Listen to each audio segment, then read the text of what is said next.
Next हमारे को बात करना है derivative of functions in parametric form. Parametric form वाले फंक्शंस क्या होते हैं उनको मैं एक एग्जांपल से समझा रहा हूँ। यहाँ पे मैंने एक बीकर के अंदर पानी बना रखा है, ठीक है ना, पानी को दिखाया है। आपने छोटी क्लासेस के अंदर नाइन्थ टेंथ क्लास के अंदर सीखा था कि जो मटेरियल होता है वो छोटे छोटे पार्टिकल से बना होता है। तो यहाँ पे मैंने पानी जैसे दिखाया है, तो पानी के छोटे छोटे पार्टिकल्स होंगे, ये मैंने यहाँ पे दिखाया है, ठीक है ना। और पार्टिकल जो होते हैं मैटर के, वो कंटिन्यूसली मूव कर रहे होते हैं। हम कहते हैं मैटर के पार्टिकल के अंदर काइनेटिक एनर्जी होती है, समझ गए ना, कंटिन्यूसली मूव कर रहे होते हैं, हम कहते हैं इनके अंदर काइनेटिक एनर्जी होती है। और दूसरा हम ये कहते हैं कि ये जो पार्टिकल होते हैं एक दूसरे को अट्रैक्ट भी कर रहे होते हैं, समझ गए। ये जो काइनेटिक एनर्जी और अट्रैक्शन होता है पार्टिकल्स के अंदर, हमें कहते हैं काइनेटिक एनर्जी और अट्रैक्शन, ये दोनों के दोनों, इन दोनों के दोनों का लिंक होता है टेम्परेचर से। इन दोनों के दोनों का लिंक होता है टेम्परेचर से।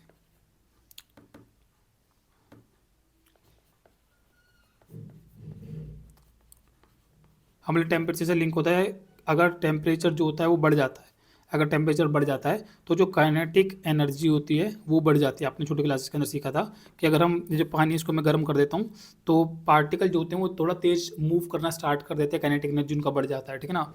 और अगर हम टेम्परेचर को घटा देते हैं, तो जैसे पानी को फ्रिज में रख देते हैं तो काइनेटिक एनर्जी घट जाता है, पार्टिकल थोड़ा स्लो हो जाते हैं, ठीक है ना, काइनेटिक एनर्जी उनका घट जाता है। ये आपने छोटी क्लासेस के अंदर सीखा है, ठीक है ना। और हम बोलेंगे ऐसे ही टेम्परेचर जो होता है उसका लिंक होता है आपके अट्रैक्शन के साथ, कि अगर आप टेम्परेचर को बढ़ा देते हो तो जो अट्रैक्शन होता है वो घट जाता है, उसमें उल्टा होता है, टेम्परेचर बढ़ने पर अट्रैक्शन घट जाता है। अगर आप टेम्परेचर बढ़ाते पानी को गर्म कर देते हो तो पार्टिकल तेज तेज मूव करने लगते हैं। बेसिकली ये हो जाता है कि अट्रैक्शन अच्छा नहीं होता, फिर पार्टिकल अच्छे से एक दूसरे को अट्रैक्ट नहीं कर पाते। अगर टेम्परेचर बढ़ जाता है पार्टिकल का अट्रैक्शन वीक हो जाता है, ठीक है ना। लेकिन अगर आप टेम्परेचर क्या बोलते हैं घटा देते हो तो अट्रैक्शन बढ़ जाता है। जब आप पानी को फ्रिज में जैसे रख देते हो तो पार्टिकल के बीच में अट्रैक्शन बढ़ जाता है, वो अट्रैक्शन इतना स्ट्रांग हो जाता है कि वो जो लिक्विड वाटर था वो सॉलिड बर्फ में कन्वर्ट हो जाता है, ठीक है ना।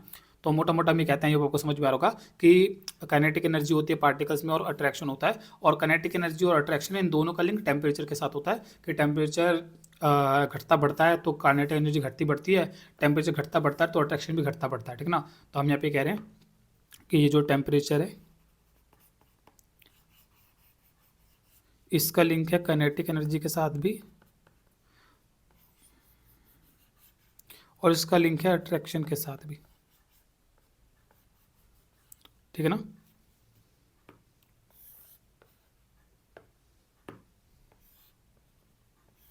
इसका दोनों से लिंक है, टेम्परेचर का दोनों से लिंक है, ठीक है ना। अब हम यहाँ पे कहते हैं कि भाई ठीक है, टेम्परेचर का लिंक है काइनेटिक एनर्जी के साथ और टेम्परेचर का लिंक है अट्रैक्शन के साथ। तो क्या ऐसा है कि टेम्परेचर के और काइनेटिक एनर्जी के फंक्शंस हो सकते हैं? हम यहाँ टेम्परेचर और काइनेटिक एनर्जी का फंक्शन हो सकता है, क्योंकि भाई टेम्परेचर बढ़ने पे काइनेटिक एनर्जी बढ़ जाती है, टेम्परेचर घटने पे काइनेटिक एनर्जी घट जाती है। जैसे कोई कार होती है, मैंने अभी तक जो पढ़ा है, कोई कार है उसका जैसे टाइम बढ़ते जाता है तो डिस्टेंस भी बढ़ते जाता है, तो टाइम और डिस्टेंस कनेक्टेड होते हैं तो उसके फंक्शंस होते हैं। ऐसे यहाँ पे टेम्परेचर और काइनेटिक एनर्जी कनेक्टेड है भाई, ये दोनों एक दूसरे से कनेक्टेड है। टेम्परेचर बढ़ा काइनेटिक एनर्जी बढ़ रही है, टेम्परेचर घटा काइनेटिक एनर्जी घट रही है, तो टेम्परेचर काइनेटिक एनर्जी का आप कह सकते हैं फंक्शन हो सकते हैं, ठीक है ना। तो इमेजिन करो कि जैसे मैं काइनेटिक एनर्जी को मैं वाई से रिप्रेजेंट कर दे रहा हूँ, ठीक है ना, टेम्परेचर को मैं टी से रिप्रेजेंट कर दे रहा हूँ। सो हम कह सकते हैं कि कुछ y equal to f t कुछ फंक्शन हो सकते हैं। अब आपको समझ में आ रहा होगा, ठीक है ना। अब लेंगे यहाँ ऐसे हमारे पास इसके फंक्शन होंगे, और ऐसे ही इमेजिन करो कि मैं अट्रैक्शन को मैं एक्स से डोनेट कर देता हूँ, ठीक है। तो हम बोलेंगे अट्रैक्शन भी तो टेम्परेचर से कनेक्टेड है, अट्रैक्शन टेम्परेचर कनेक्टेड है, उल्टा कनेक्टेड है, लेकिन कनेक्टेड है कि टेम्परेचर बढ़ने पर अट्रैक्शन घटता है, टेम्परेचर घटने पर अट्रैक्शन बढ़ता है, उल्टा कनेक्टेड है पर कनेक्टेड तो है। तो इसके भी फंक्शन होंगे कि ये भी कहने के कनेक्टेड है तो इसका भी कुछ फंक्शन होगा। तो हम इसको ऐसे कह देते हैं कुछ एक्स इक्वल टू कुछ जी टी कोई फंक्शन होगा, लेकिन इसका भी कोई फंक्शन होगा टेम्परेचर का, ठीक है ना, कि कितना टेम्परेचर है उस पर हम बता सकते हैं कि कितनी काइनेटिक एनर्जी होगी, कितना टेम्परेचर है हम बता सकते हैं कितना अट्रैक्शन होगा, कोई फंक्शन होगा। आई आपको समझ में आ रहा होगा, ठीक है ना।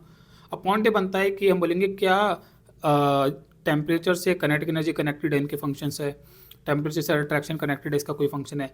क्या काइनेटिक एनर्जी से अट्रैक्शन कनेक्टेड है, क्या इनका भी मतलब कोई फंक्शन वगैरह कुछ सिनेरियो हो सकता है?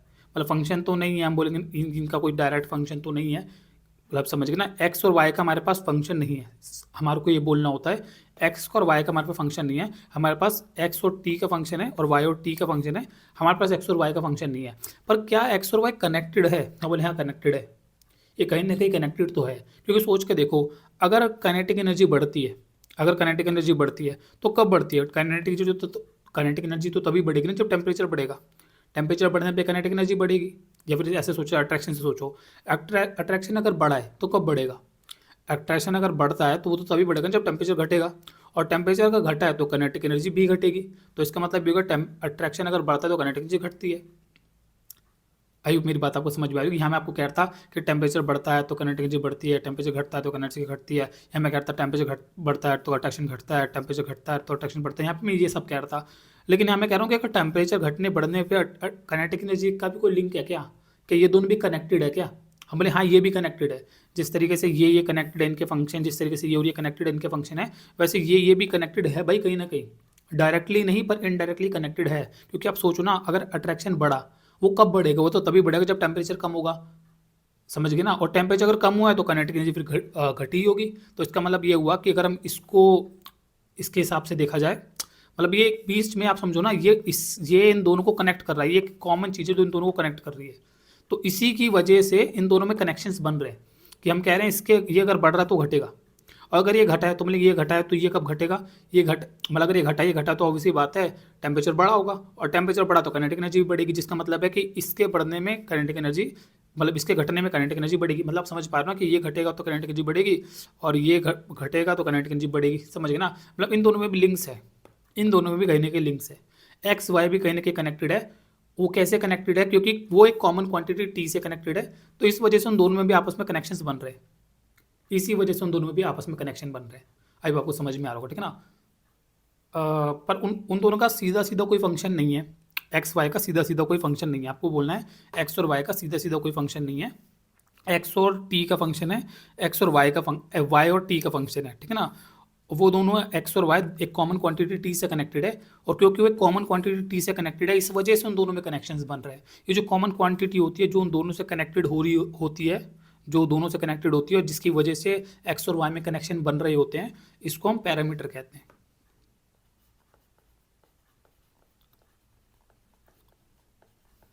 ठीक है ना। अब आपको समझ में आ रहा हो, ठीक है ना। हमारा जो मकसद होता है, हमारा मकसद ये होता है कि एक्स में कितना चेंज आएगा तो वाई में कितना चेंज आएगा ये निकालना। डेरिवेटिव का मतलब क्या होता है? रेट ऑफ चेंज, ठीक है ना। और हमारे को ये ढूंढ के निकालना होता है यहाँ पे। जैसे मैं आपको कह रहा हूँ कि अगर अट्रैक्शन बढ़ा तो काइनेटिक एनर्जी घटी होगी, तो ऑब्वियस बात है इसमें अगर चेंज आएगा तो इसमें भी चेंज आएगा। अट्रैक्शन अगर घटेगा तो काइनेटिक एनर्जी बढ़ेगी, तो उसमें चेंज आएगा तो इसमें चेंज आएगा। मैथमेटिकली हमारे को ये निकालना होता है कि इसमें कितना चेंज आएगा तो इसमें कितना चेंज आएगा, वो D Y by D x, समझ गए ना। वही हमारे को निकालना होता है। लेकिन पॉइंट ये होता है कि निकालोगे कैसे? इसका कोई डायरेक्ट फंक्शन तो है ही नहीं, इसका कोई सीधा फंक्शन तो है नहीं। फंक्शन तो इससे इसका है और इससे इसका है, इसका कोई सीधा फंक्शन तो है नहीं, तो कैसे निकाला जाए? समझ गए ना। तो जब फंक्शंस पैरामीट्रिक फॉर्म में होते हैं, समझने, पैरामीट्रिक फॉर्म, कोई पैरामीटर होता है जो दो चीज़ों को कनेक्ट कर रहा होता है, उन दोनों के बीच में फंक्शन बना रहा होता है, कनेक्ट कर रहा होता है, तो तब हमारे को कैसे उनके बीच में डेरिवेटिव्स निकालने होते हैं, क्योंकि सीधा उनमें कोई फंक्शन नहीं होता, तब उनके बीच में हमारे को कैसे डेरिवेटिव निकालने होते हैं। तो हम कैसे करते हैं? हम बोलते हैं कि देखो भाई, by knowledge of chain rule, हम कहते हैं अगर हम चेन रूल की नॉलेज लगा दें, अगर हम चेन रूल की नॉलेज लगाए तो चेन रूल की नॉलेज क्या कहती है? चेन रूल की नॉलेज ये कहती है कि D Y by D T का जो आंसर होगा वो बराबर होगा d Y by D x into में, मतलब ऐसे लिखा, डॉट दिखा दे रहे हो इंटू के लिए, D x by D T. Chain rule की नॉलेज तो हमारे को यही सिखाती है। मैं जब आपको चेन रूल के सिखाया था, मैंने बोलता ऐसे ये दो मल्टीप्लाई और होते हैं, उसमें से ये कट जाता है तो ये d Y by D t ऐसे करके बच जाएगा। याद है आपको? समथिंग जो हम हासिल करना चाह रहे होते हैं वो दो के मल्टीप्लाई से हासिल होता है चेन रूल में, ठीक है ना। और उसमें मैंने बोलता है ऐसे ये कट जाता है और ये बच जाता है, तो ये इसका आंसर होता है। ऐसे करके मैंने सिखाया था आपको चेन रूल में। मैंने बोलता उसमें आप एक ऐसा पैटर्न इसको ऑब्जर्व कर सकते हो। तो चेन रूल की नॉलेज से हम कह सकते हैं, चेन रूल की नॉलेज हमारे को ये सिखाती है कि D Y by D T का जो आंसर होगा वो D Y by D x into में D x by D T से अचीव होगा, क्योंकि उसमें कहीं ना कहीं D x by D X cut कर D Y by D T का हमारे को आंसर दे देगा। चेन रूल की नॉलेज हमारे को ये सिखाती है, ठीक है ना। और हम यहाँ पे कह सकते हैं कि भाई d Y by D T का आंसर तो इसके डेरिवेटिव से आ जाएगा। D x by D T का आंसर इसके डेरिवेटिव से d x by D t, समझ गए ना। और d Y by D x is the missing thing जो हमारे को ढूंढ के निकालनी है। तो ये पता है इससे आ जाएगा, ये पता है इससे आ जाएगा, और ये ढूंढ के निकालना है, तो मिल गया आंसर। समझ गए। ये थोड़ा अजीब लगता है, लेकिन आप बोलो कि हम चेन रूल की हेल्प से यहाँ पे पैरामीट्रिक फॉर्म के आंसर ऐसे निकाल लेते हैं। मैं बहुत डिटेल में नहीं जाना चाह रहा, मतलब आपको इससे समझ में आ जाएगा, ठीक है ना। हम यहाँ पे ये कह देते हैं कि भाई जो d Y by D x का जो आंसर हो जाता है वो बराबर हो जाता है d Y by D t whole thing divide by D x by D t. ये हमारा आंसर हो जाता है। अब आपको समझ में आ रहा हो, ठीक है ना। इसको उसके बटे में ले जाते हैं। सो समझ गए। इसको आपको याद ऐसे रखना है कि डी वाई ऊपर होता है तो d Y by D t ऊपर होता है, डी एक्स नीचे होता है तो d x by D t नीचे होता है। समझ गए ना, कि किसको किससे डिवाइड, किसका डेरिवेटिव किसके डिवाइड में करना है, ऐसे याद रखना है, ठीक है ना। अब इसका एग्जांपल्स आप ले सकते हो, जैसे एग्जांपल के लिए किताब के एग्जांपल्स कर लेते हैं। आपको उम्मीद लगा रहा हूँ कि पैरामीट्रिक फॉर्म का कॉन्सेप्ट समझ में आ गया होगा। मैंने एक एग्जांपल से आपको समझाने का ट्राई करा कि जैसे पार्टिकल्स होते हैं उनमें काइनेटिक एनर्जी होती है और अट्रैक्शन होता है, ठीक है ना। और they both are connected to temperatures आपने छोटी क्लास के अंदर पढ़ा था, जब आपको याद होगा। इन दोनों में लिंक नहीं पढ़ाया जाता, ये दोनों आपस में कनेक्टेड होते हैं, ये नहीं पढ़ाते ये है कि ये दोनों टेम्परेचर से कनेक्टेड होते हैं, कि टेम्परेचर बढ़ने पर कनेक्टिंग एनर्जी बढ़ जाती है, घट जाती है, टेम्परेचर बढ़ाने पर अट्रैक्शन बढ़ जाता है। ये सब ऐसे ही करके पढ़ाते हैं, ठीक है ना। और हम बोलेंगे इन दोनों में तो हमारे को लिंक पढ़ाते नहीं है, लेकिन हम बोलेंगे कहीं ना कहीं इन दोनों में लिंक तो हुआ, क्योंकि दोनों कॉमन क्वांटिटी टेम्परेचर से कनेक्टेड है। तो कहीं ना कहीं ये बढ़ेगा तो ये घटा होगा, और फिर वो भी घटेगा, तो कहीं ना कहीं कह सकते हैं इसके बढ़ने में वो घटेगा और इसके घटने में वो बढ़ेगा। कहीं ना कहीं इनडायरेक्टली लिंक हुए, इसकी वजह से इन दोनों में लिंक्स बन रहे हैं। समझ गए ना। तो इन दोनों का कोई डायरेक्ट फंक्शन नहीं है, लेकिन हम बोल सकते हैं कि यार कहीं ना कहीं इसकी वजह से दोनों कनेक्टेड तो हैं। ये दोनों में समझना एक्स वाई में कुछ कनेक्शंस बन तो रहे हैं। जैसे वाई, जैसे हम लिख देते ना y equal to x plus one, तो यहाँ तो सीधा सीधा एक्स और वाई कनेक्टेड है, कि वाई और कि एक्स की वैल्यू में चेंज आएगा तो वाई की वैल्यू में चेंज आएगा, सीधा सीधा दिख रहा है। ये तो एक्स वाई में सीधे सीधे फंक्शंस है। यहाँ पे भी लेकिन ऐसा है कि एक्स की वैल्यू में चेंजेस आएंगे तो वाई की वैल्यू में चेंजेस आएंगे। अट्रैक्शन घटता बढ़ता तो काइनेटिक एनर्जी भी घटती बढ़ती है। समझ में, यहाँ भी एक्स वाई के समझो वो फंक्शंस है, लेकिन वो पैरामीट्रिक फॉर्म के फंक्शंस है। वो सीधे सीधे ऐसे नहीं है वाई इक्वल टू एक्स सीधा सीधा कोई फंक्शन नहीं बन रखा उनका। वो पैरामीट्रिक फॉर्म में एक पैरामीटर के थ्रू वो फंक्शन में कनेक्टेड है एक दूसरे से। अब आपको समझ में आ रहा होगा, ठीक है ना। ज़्यादा मत घुसो किताब, मतलब डेरिवेटिव पे बातें करते, डेरिवेटिव पे आ जाओ, ठीक है ना। हम बेसिकली ये करते हैं कि इसमें कितना चेंज आएगा तो उसमें कितना चेंज आएगा। दिखता तो है कि अट्रैक्शन में चेंज आता है तो काइनेटिक एनर्जी चेंज आती है, और समझ गए ना। तो कितना चेंज आएगा वो हम कैसे निकालते, तो मैथमेटिकली हमने रूल निकाल लिया, ठीक है ना। अब इसके किताब एग्जाम्पल देते तो एग्जाम्पल्स कर लो। तो एग्जाम्पल नंबर दे रखा है 34 मेरी किताब के अंदर, आपकी किताब में 31 है ये एग्जाम्पल नंबर, ठीक है ना। तो कह रहा है कि x equal to A cos theta, Y equal to a sine theta.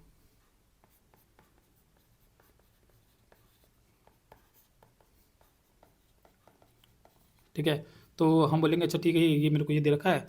अब इसमें आपको बोलना है कि भाई ये जो थीटा क्या है, theta is the parameter, theta is the parameter जिससे एक्स और वाई दोनों कनेक्टेड है, जो दोनों से फंक्शन बना रहा है, ठीक है ना।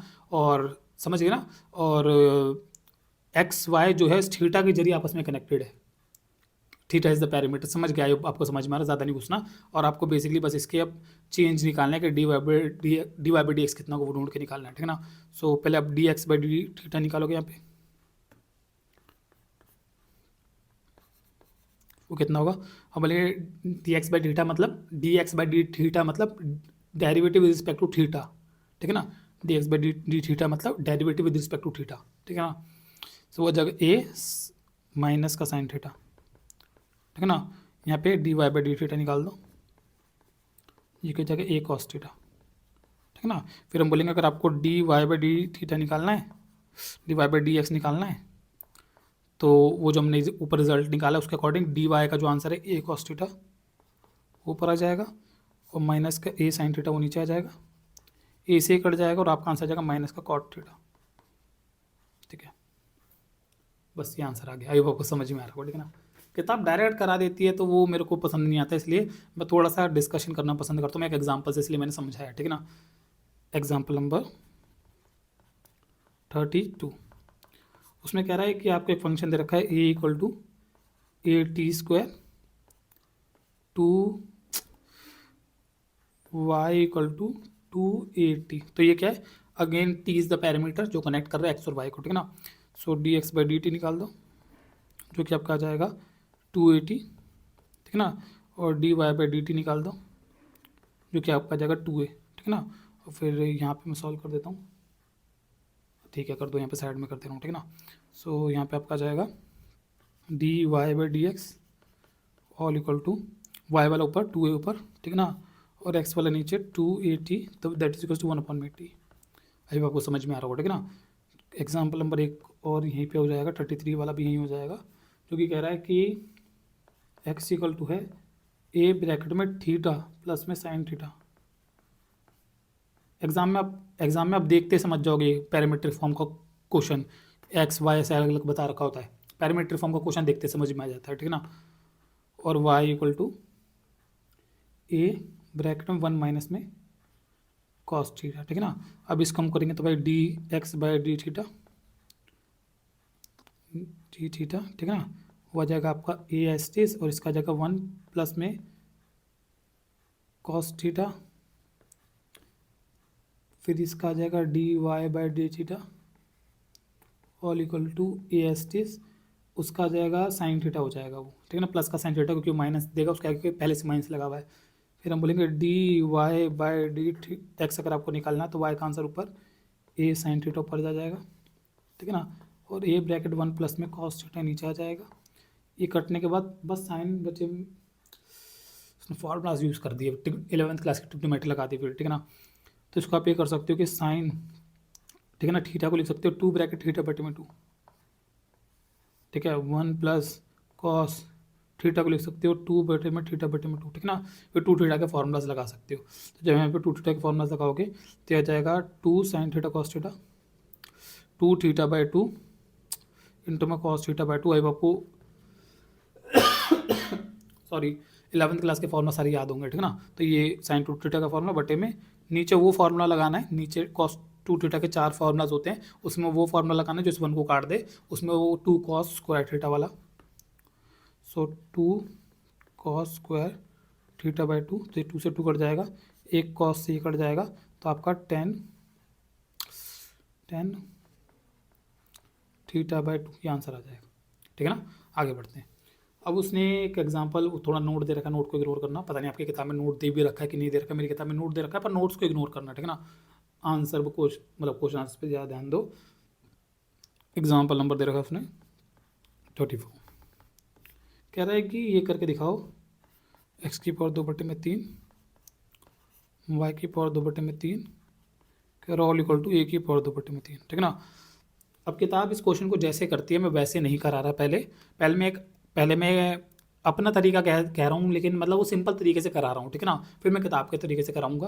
तो पहले आप क्या करो, इसको डायरेक्ट करो, किताब वो कॉस वगैरह लेट करती है वो मत करो, डायरेक्ट कर दो, डिफरेंशिएटिंग बोथ साइड कर दो,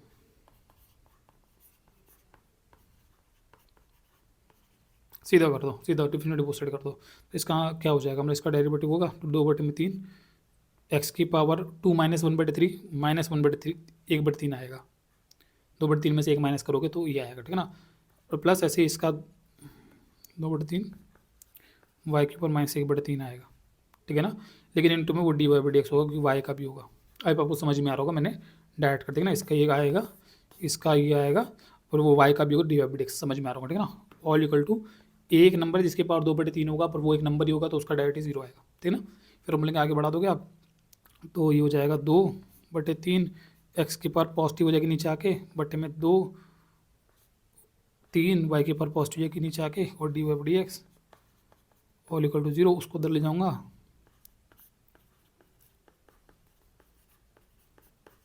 ऑल इक्वल टू माइनस का 2/3 एक्स की पावर 1/3, 2 से 2 काट दो, 3 से 3 काट दो, dy/dx का जो आपका आंसर आ जाएगा वो इक्वल टू आ जाएगा वाई ऊपर चल जाएगा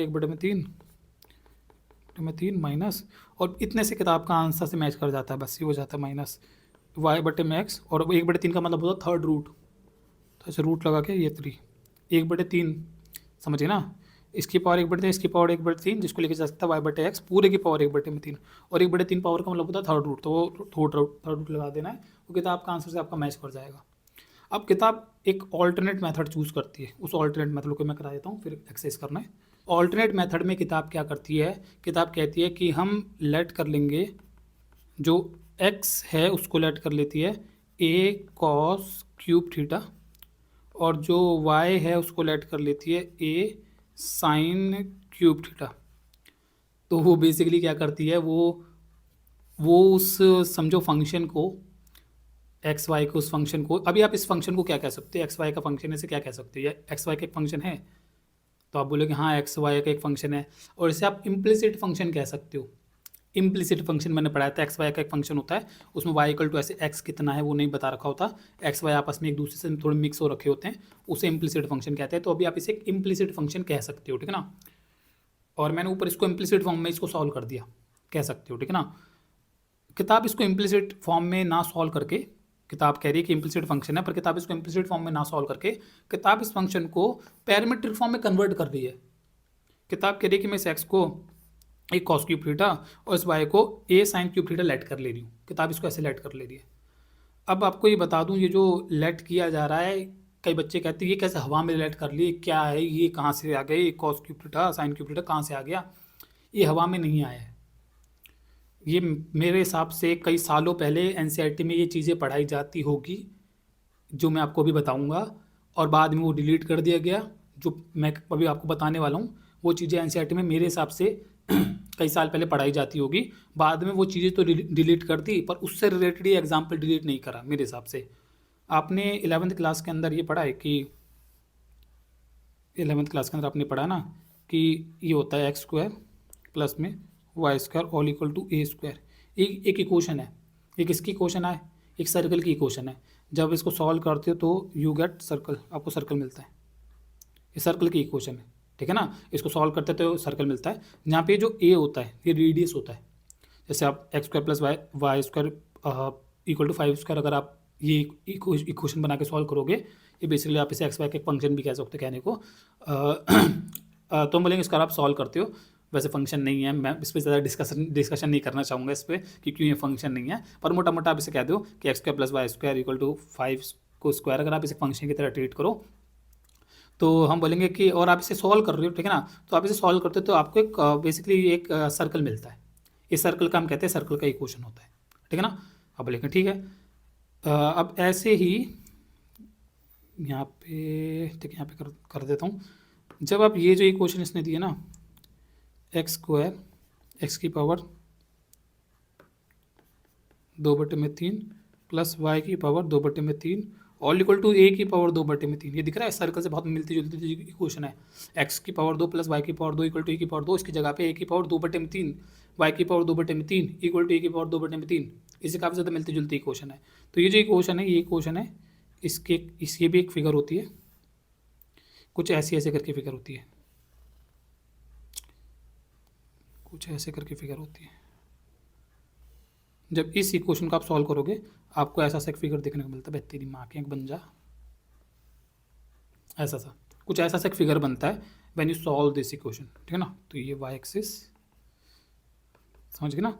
ग्राफिकली जब इस इक्वेशन को सॉल्व करोगे तो ऐसा फिगर बनता है, और जहाँ पे जो ए होता है ये समझो ये रेडियस, जैसे रेडियस है, ठीक है ना, रेडियस है, समझ गए ना, कुछ कुछ रेडियस जैसा, समझ गए ना, इस सर्कल जैसा ये रेडियस होता है, जैसे वैसे ये रेडियस है, ये इसका होता है। जैसे 5 अगर आप लोगे तो 5 तक जाएगा, 5 तक जाएगा, -5 -5 5 5 -5 -5। अब आपको समझ में आ रहा होगा, ठीक है ना।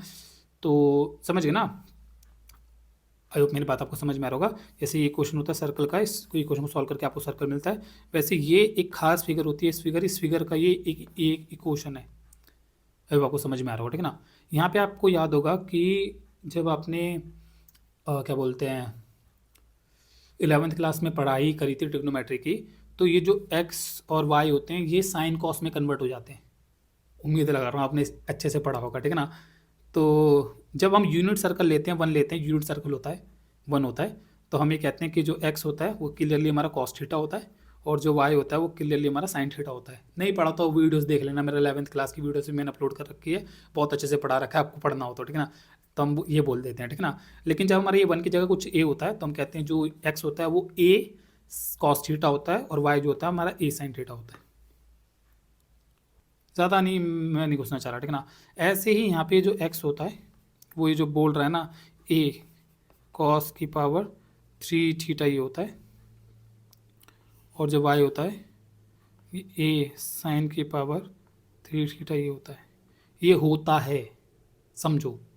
तो मैं यही कह रहा हूँ कि हो सकता है एनसीईआरटी में पहले चीज़ें पढ़ाई जाती थी, जैसे सर्कल से अगर पढ़ाया जाए, सर्कल में आपने 11th क्लास में चीज़ें पढ़ी है, और सर्कल का मैं चीज़ पढ़ा के आपको सीधा एक्स यहाँ पे ये सर्कल की इक्वेशन में एक्स के और वाई की जगह पे डालूँ, तो आप तुरंत बोलेंगे अरे हाँ मेरे को 11th क्लास में मैंने पढ़ा है कि एक्स, समझ गए ना। जैसे यहाँ पे क्वेश्चन नहीं होता कि एक्स स्क्वायर प्लस में Y square all equal to something A square दे रखा है, और मैं यहाँ पे लेट कर लेता कि एक्स की जगह पे ए कॉस थीटा और वाई की जगह पे ए साइन थीटा, तब बोलते हैं अरे हाँ ये तो होता ही है ना, ये तो सर्कल की इक्वेशन है, और सर्कल की इक्वेशन में जो एक्स होता है वो ए साइन थीटा होता है, वाई जो होता है वो ए कॉस थीटा ए साइन थीटा होता है, 11th क्लास का पढ़ा हुआ है। तो आप उसको सीधा एक्सेप्ट करके आपको कोई दिक्कत ही नहीं था इसके अंदर, आप बोलते कहाँ से आया, अरे पढ़ा है 11th क्लास के अंदर यार। ऐसे ये मेरे हिसाब से पहले पढ़ाया जाता होगा और अब इसे हटा दिया गया है, पता नहीं कैसे और क्यों हटा दिया गया मेरे को नहीं पता। लेकिन ये होता है इस, और जब आप शायद आगे जाके पढ़ाई करोगे तो आपको पढ़ने को मिल जाएगा ये, ठीक है ना। तो उससे इसको पिक करा गया है, समझ गए ना। तो अब ज़्यादा मत घुसो इसके अंदर और सीधा बोलो कि भाई इसे हटा दूँ, तो बस उससे इसको पिक करा गया। और इसलिए किताब वो सीधा कह देती कि लेट, हम ये एक्स को सीधा ये लेट कर ले और वाई को सीधा हम ये लेट कर ले रहे। जो मैं यहाँ पे भी आपको कह रहा हूँ कि यहाँ पे भी अगर मैं ये चीज़ करूँ कि एक्स को मैं ए कॉस थीटा लेट कर दूँ और वाई को ए साइन थीटा लेट कर दूँ, तो यहाँ पे भी आप कह सकते हो कि ये एक इम्प्लिसिट फॉर्म में एक्स और वाई, इसको इम्प्लिसिट फॉर्म में सॉल्व करने के बजाय मैं एक्स और वाई को पैरामीट्रिक फॉर्म में कन्वर्ट कर दिया है। तो मैंने ऐसे किताब यहाँ पे कह रही है, कहती है यहाँ पे इम्प्लिसिट फॉर्म में वैसे एक्स एंड वाई, उसको किताब इसकी नॉलेज का यूज़ करके, क्योंकि भाई इसमें ये होता ही है तो उसका नॉलेज करके किताब उसको इम्प्लिसिट फॉर्म में यूज़ कन्वर्ट कर दे रही है। अभी आपको समझ में आ रहा हो, ठीक है ना। डायरेक्ट मतलब वो कहीं हवा में से नहीं आ गया है, वो होता है। ये मैथमेटिक्स की भी पढ़ाई आपको कराई ही नहीं गई है एनसीईआरटी में, वो पढ़ा तो रखा नहीं है, वो पता नहीं पैदा कर दिया गया बस आपको।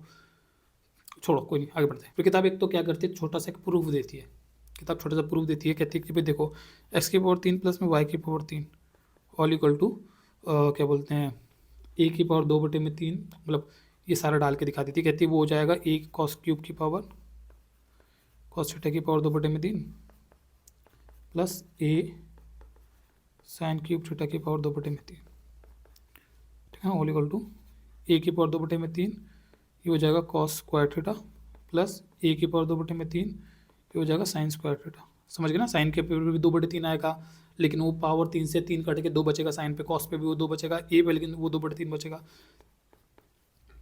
ए पे से कॉमन लेके cos square theta plus sign square theta bracket में बचेगा जो कि 1 बन जाएगा। तो बेसिकली वो कहता है कि आपका x cube plus y cube का ये जो आंसर है वो 2/3 आ जाता है अगर आप एक्स की जगह पे सब रिप्लेस करते हो। समझ गए ना। तो बेसिकली वो साबित कर दे रहा है कि अगर मैं एक्स की जगह पे और वाई की जगह पे रिप्लेस करता हूँ तो ये गलत नहीं है। समझ गए ना। इसी चीज़ को जैसे मैं यहाँ पे भी प्रूव कर सकता हूँ कि अगर मैं एक्स की जगह पे और वाई की जगह पे एक सर्कल के इक्वेशन में रिप्लेस करता हूँ, तो अगर मैं एक्स स्क्वायर और वाई स्क्वायर करूँ that is equal to A cos theta का होल स्क्वायर प्लस में ए साइन थीटा का होल स्क्वायर, ठीक है ना, that is equal A square cos square theta plus में A square sine square theta all equal to A square sine square theta plus cos square theta bracket में 1 बन जाएगा which is a square. तो बोलेंगे ठीक है, if you replace x की जगह पे ए साइन थीटा और वाई की जगह पे A cos theta you get your A square. I आपको मेरी बातें थोड़ी समझ में आ रही होगी, थोड़ा सर के ऊपर से जाएगा, कोई बात नहीं, नहीं क्यों कोई बात नहीं, मतलब थोड़ा तो समझ में आना चाहिए, थोड़ा तो समझ में आना चाहिए, ठीक है ना। तो ज़्यादा पूरा नहीं आएगा वो मैं मानता हूँ, पर थोड़ा तो समझ में आएगा। किताब में तो बिल्कुल डिस्कशन नहीं करा गया, लेकिन फिर भी मैं अपनी तरफ से जितना समझाने की हो सकता है मैं समझाने की कोशिश कर रहा हूँ, ठीक है ना। तो आपको लेकिन उम्मीद लगा समझ में आएगा किताब कैसे इम्प्लिसिट फॉर्म का जो फंक्शन गिवन था उससे एक पैरामीट्रिक फॉर्म में कैसे लेके आ गई। आपको एक बात को ध्यान रखना है कि ऐसे आपको और क्वेश्चन देखने को नहीं मिलेंगे, ना के बराबर क्वेश्चन देखने को मिलेंगे, ठीक है ना। एक तो जैसे मैंने सर्कल वाला आपको एक हिंट दे दिया कि ये शायद आपको देखने को मिल जाए, तो मैंने अपनी तरफ से बता दिया आपको इसको समझाने के चक्कर में, ठीक है ना, कि इसका सर्कल से जैसे लिंक है, ठीक है। बाकी जैसे ये देखने को मिल गया, इसको याद कर लेना कि भाई ये एक क्वेश्चन इसको ऐसे करना है, ठीक है ना। बाकी मैंने इसका समझा दिया कि ये ऐसा क्यों है, इसको ऐसे क्यों किताब सॉल्व कर रही है, ठीक है ना। नहीं समझ में आ रहा तो जो मैंने ऊपर कराया ये तो कम से कम ऐसे तो कर ही लेना, ठीक है। आगे इस आपका किताब इसको फिर पैरामीट्रिक फॉर्म में सॉल्व कर देती है। किताब कहती है कि भाई नाउ कि भाई देखो जो आपका एक्स है वो तो है आपका ए कॉस क्यूब थीटा और जो आपका वाई है वो आपका ए साइन क्यूब थीटा। तो किताब कहती है भाई यहाँ पे d x by D theta निकाल दूंगी मैं, जो कि आपका जगह ए 3 कॉस थीटा इंटू में 3 कॉस स्क्वायर थीटा इंटू में माइनस साइन थीटा, जो माइनस सबसे आगे ले दूंगा, और d Y by D theta इसके नीचे लिख दे रहा हूँ, ठीक है ना, जो कि आ जाएगा ए 3 साइन स्क्वायर थीटा इंटू में कॉस थीटा। समझ में आ रहा हो, ठीक है ना। और फिर मुझे अगर d y by d x निकालना है तो डी वाई का आंसर ऊपर, इसको लिखूंगा 3a sine square theta into में cos theta whole thing divided by minus का 3a cos square theta into में साइन थीटा, ठीक है ना। 3 से 3 कट जाएगा, ए से कट जाएगा, एक इससे साइन कट जाएगा, एक इससे ये कट जाएगा। सो हमारा जो फाइनल आंसर आ जा रहा है वो आ जा रहा है माइनस का साइन बट्टे में कॉस टेन थीटा। मैं तो टेन थीटा में कर के बगैर ही कर दूंगा, मैं इसको रुको ऐसे कर देता, मैं इसको ऐसे लिख दूंगा माइनस का साइन थीटा बट्टे में कॉस थीटा, ठीक है ना।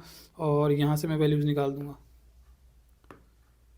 यहाँ से निकाल दूंगा ना, यहाँ से कि जो क्या बोलते हैं कॉस थीटा का आंसर क्या होगा, जो कॉस थीटा नीचे है उसका आंसर ऐसे करते हैं ना, आपको याद होगा, उसका आंसर होगा क्या बोलते हैं, कॉस थीटा का आंसर होगा कॉस थीटा इक्वल टू होगा ए, पहले एक्स के नीचे जाएगा, एक्स बटे में ए, समझ गए, एक्स बटे में ए, और कॉस पे क्यूब होगा तो उसका थर्ड रूट, ये आपको समझ में आ रहा होगा, ठीक है ना।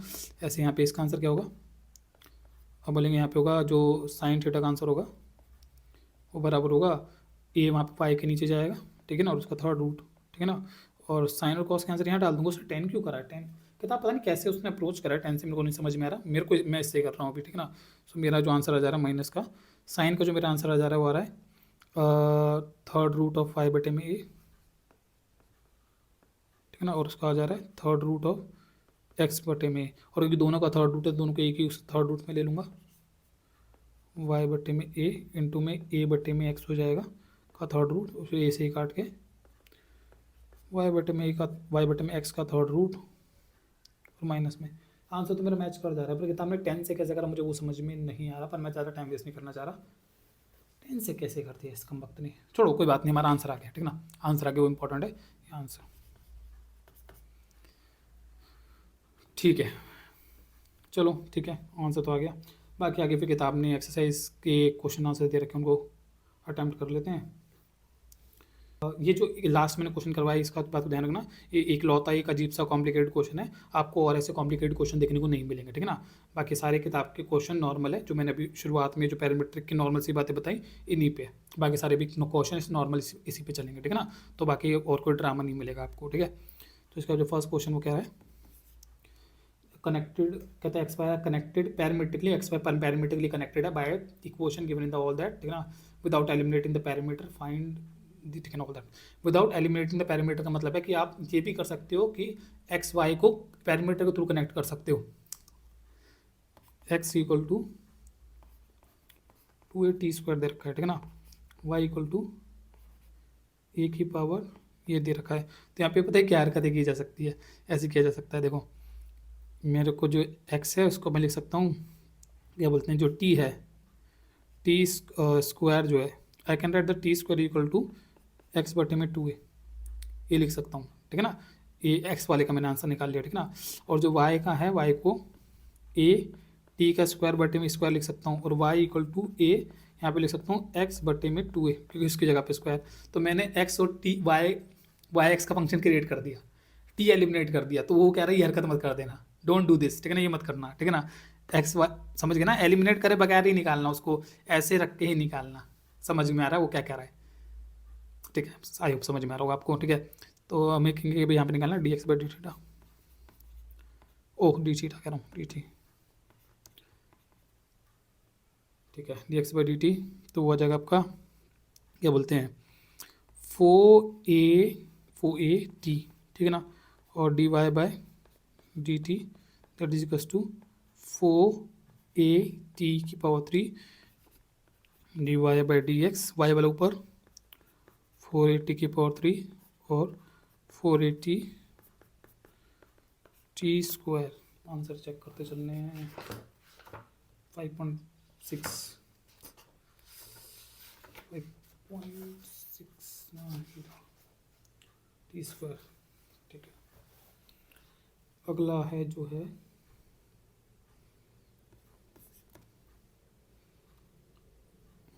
x equal to A cos theta, y equal to b cos theta,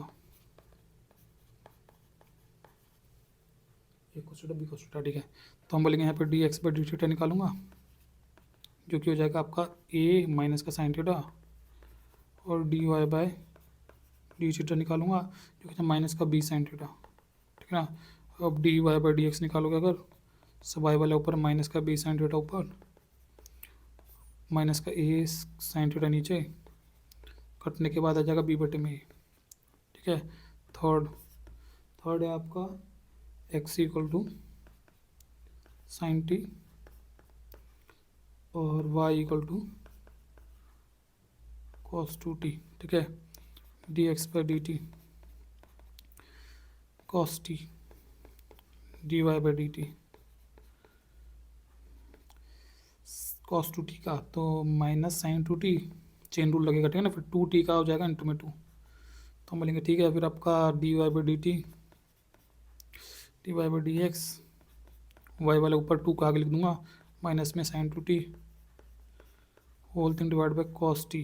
हाँ, अब ऊपर कॉस साइन टू टी का फॉर्मूला खोल सकते हैं, माइनस का टू, तो ये हो जाएगा two sine t cos t whole thing divide by cos t. ठीक है ना, कॉस टी से कॉस टी कट जाएगा, तो हो जाएगा माइनस का 4 साइन टी।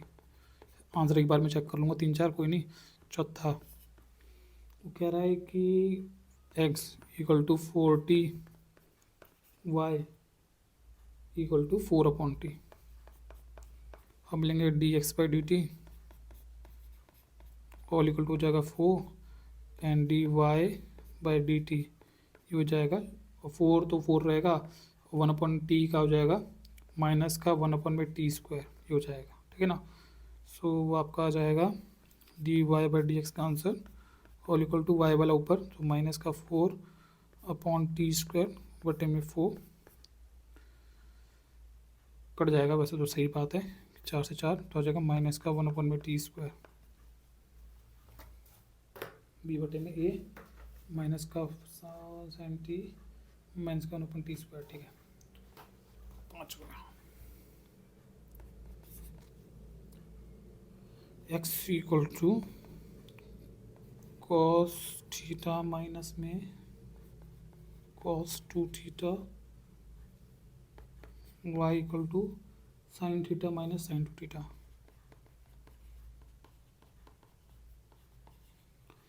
ठीक है, इसको करेंगे तो मिलेंगे यहाँ पर जाएंगे D x by D theta, जो कि हो जाएगा आपका साइन थीटा माइनस में साइन टू थीटा, और इंटू में 2 भी आएगा जिसको मैं आगे लिख दूँगा। ठीक है ना, प्लस हो जाएगा क्योंकि माइनस निकलेगा और आगे माइनस था। ठीक है ना, यहाँ पे आकर d Y by D theta, जो कि हो जाएगा कॉस थीटा, ये भी माइनस का आएगा, माइनस का 2 कॉस टू थीटा। ठीक है ना, फिर हम बोलेंगे आपको d Y by D x निकालना है, तो वाई वाला आंसर ऊपर रख दो, which is cos theta minus में 2 cos two theta whole thing divided by minus का, मतलब ठीक है, प्लस वाले को आगे रख दो, 2 साइन टू थीटा को आगे रख दो, और माइनस साइन थीटा को पीछे रख दो, तो साइन टू थीटा ना बस ठीक करके मैच आंसर आगे। छठा कह रहा है कि x equal to a bracket में थीटा माइनस साइन थीटा, और y कह रहा है इक्वल टू ए प्लस, अरे यार ब्रैकेट क्यों लगा दिया पहले, A bracket 1 plus cos theta. ठीक है, so D x by D theta जब मैं निकालूंगा, सो ए तो नंबर बाहर रहेगा, ये 1 माइनस का कॉस थीटा, ये d Y by D theta जो आएगा दैट्स इक्वल्स टू ए तो नंबर बाहर रहेगा, वो 1 तो 0 हो जाएगा माइनस का साइन थीटा। ठीक है ना, not d Y by D x का जब आंसर निकालेंगे तो वाई वाला ऊपर, जो कि माइनस का ए साइन थीटा ऊपर हो जाएगा, और whole thing divided by a 1 minus में कॉस थीटा, ए से ए कट जाएगा, यही होगा आंसर, माइनस का साइन थीटा बटे में। नहीं यार, ठीक है, ऊपर टू थीटा के नीचे, ऊपर नीचे टू थीटा के फॉर्मूलाज लगाए गए हैं। सो माइनस में साइन, इसको ऐसे लिखना पड़ेगा, माइनस का sign two theta by to, और नीचे वन माइनस में, अरे पहले तो ये काम करो, इसका माइनस कॉमन ले लो नीचे से, माइनस कॉमन ले लोगे तो ऊपर आ जाएगा साइन थीटा, नीचे से माइनस कॉमन ले लोगे हो जाएगा कॉस थीटा माइनस वन, ठीक है ना, और ऊपर वाला माइनस कट जाएगा, ठीक है। और फिर इसके साइन टू थीटा के फॉर्मूलाज लगा दूंगा मैं, ठीक है ना, साइन टू थीटा के फॉर्मूलाज लगा दूंगा। तो उसको थीटा, जो मैंने अभी बोला वैसे लिखना है, तो साइन टू थीटा का फॉर्मूला रहेगा two sine two theta, theta by two cos theta by two, ठीक है ना, होल थिंग डिवाइड बाय, उसका वन काटने के लिए मुझे नीचे साइन वाला फॉर्मूला बनाना पड़ेगा, माइनस, हाँ वो इससे उसे बनेगा वन माइनस में two sine square theta, theta by two minus one, इससे कट जाएगा, ठीक है। अब फाइनल टू से टू भी कट जाएगा, इससे एक साइन कट जाएगा, तो माइनस का कॉट, हाँ थीटा बाई टू, ठीक है।